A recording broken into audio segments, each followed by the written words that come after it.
আমাৰ মুৰ্গীবিলাকত এটা মানে ডাঙৰ সমস্যাই দেখা দিছে। সেই সমস্যাটো হৈছে মুৰ্গীবিলাকে কি কৰে, খুটিয়া খুটি কৰি ইজনে সিজনক মানে মাৰি খাই পেলায়। মানে এটা দুটা মই সেনেকুৱা পাইছোঁ। আৰু এই মুৰ্গীটো দেখিছেনে, এই মুৰ্গীটো ইয়াৰ ফিচাখন মানে গোটাই উঘাৰি উঘাৰি খাইছে আৰু দেখিছে পূৰা তেজ ওলাই গৈছে। ইয়াকো মানে ইয়াতে থাকিলে পূৰা মানে ঢিলা অংশখিনি পূৰা খাই পেলাব। এনেকৈ তাৰমানে মোৰ মুৰ্গী 4-5টামান মৰি গ'ল। গতিকে এই সমস্যাটো আমাৰ ফাৰ্মবিলাকত সকলোত চাই ডাঙৰ সমস্যা। এনেকুৱা ধৰণৰ সমস্যা হ'লে আমি কি উপায় অৱলম্বন কৰিব লাগিব আৰু কি কৰিলে এই সমস্যাটোৰ পৰা আমি সমাধান পাম, এই বিষয়ক লৈ তথ্য অকণমান আপোনালোকৰ আগত দাঙি ধৰিছোঁ। গতিকে আহক ভিডিঅ'টো আমি আৰম্ভ কৰোঁ। পোনপ্ৰথমে আমি ইয়াৰ চিকিৎসাটো কৰি লওঁ। ইয়াৰ চিকিৎসাটো কি কৰিব, এইটোত মই বিটাডিন লগাই লৈছোঁ। এইখিনি কপাহ বিটাডিনেৰে ইয়াক ধুনীয়াকৈ আমি ড্ৰেছিং কৰি ল'ম।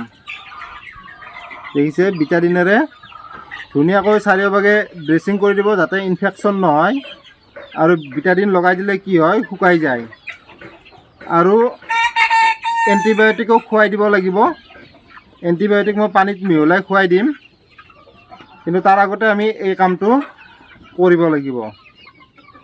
আমাৰ যিখিনি তাৰমানে এনেকুৱা ধৰণৰ সমস্যা হৈছে সেই মুৰ্গীকেইটাক আমি ছেপাৰেট কৰি দিম। ছেপাৰেট কৰি এনেকৈ আমি ট্ৰিটমেণ্টটো ল'ম। আৰু বাকী মুৰ্গীখিনি আমি কি কৰিম, বাকী মুৰ্গীখিনিক আমি কি খুৱাব লাগিব, মানে প্ৰায় 4-5 দিন আমি কেলছিয়াম খুৱাব লাগিব। কেলছিয়াম আৰু নিমখ পানীৰ লগত, মানে ফাৰ্ষ্ট হাফত আপুনি কেলছিয়াম দিলে আৰু ছেকেণ্ড হাফত কি কৰিব, পানীটো যেতিয়া চেঞ্জ কৰি দিব তেতিয়া নিমখ দি দিব।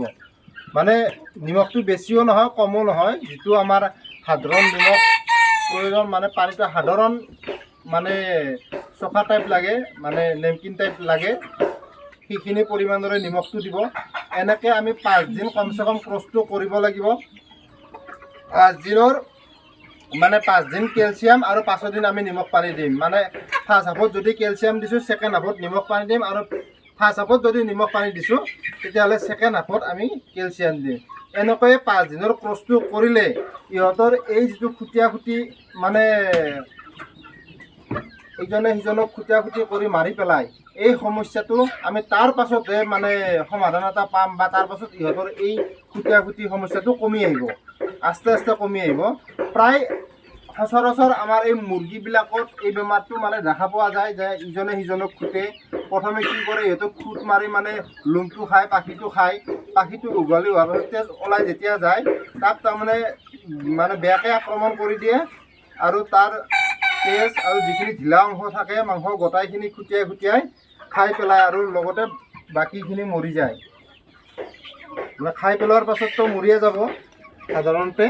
আৰু যদি আমি খাই নেপেলাওঁতে গম পাওঁ, তেতিয়া তাক বচাব পাৰোঁ অকণমান যদি হৈছে।